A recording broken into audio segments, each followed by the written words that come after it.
مدینے کی ذرا بات تو دیکھو کہ مدینے جانے والوں کا فرشتے استقبال کر رہے ہیں. سبحان اللہ. نبی پاک علیہ الصلوۃ والسلام نے مدینے میں مرنے کی ترغیب ارشاد فرمائی. یہاں مرنے والے کی سرکار دو عالم علیہ الصلوۃ والسلام شفاعت فرمائیں گے. سنو سنو, جو وضو کر کے آئے اور مسجد نبوی شریف میں نماز ادا کرے اسے حج کا ثواب ملتا ہے. گویا مدینے جانے والا روزانہ 5 حج کا ثواب کما سکتا ہے.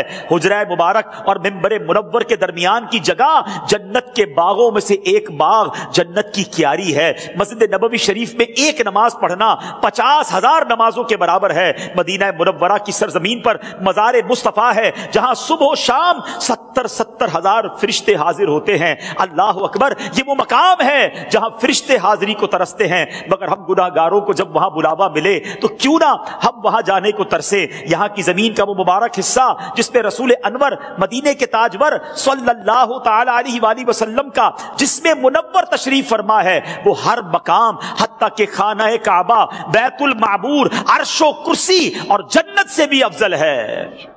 دجال مدینہ منورہ میں داخل نہیں ہو سکے گا.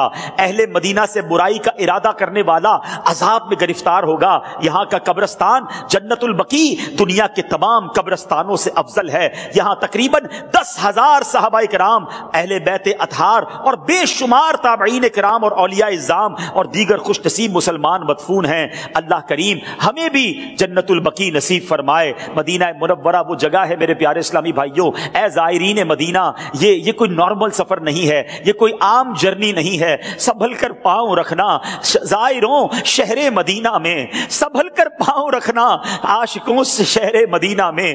کہیں ایسا نہ ہو سارا سفر بیکار ہو جائے.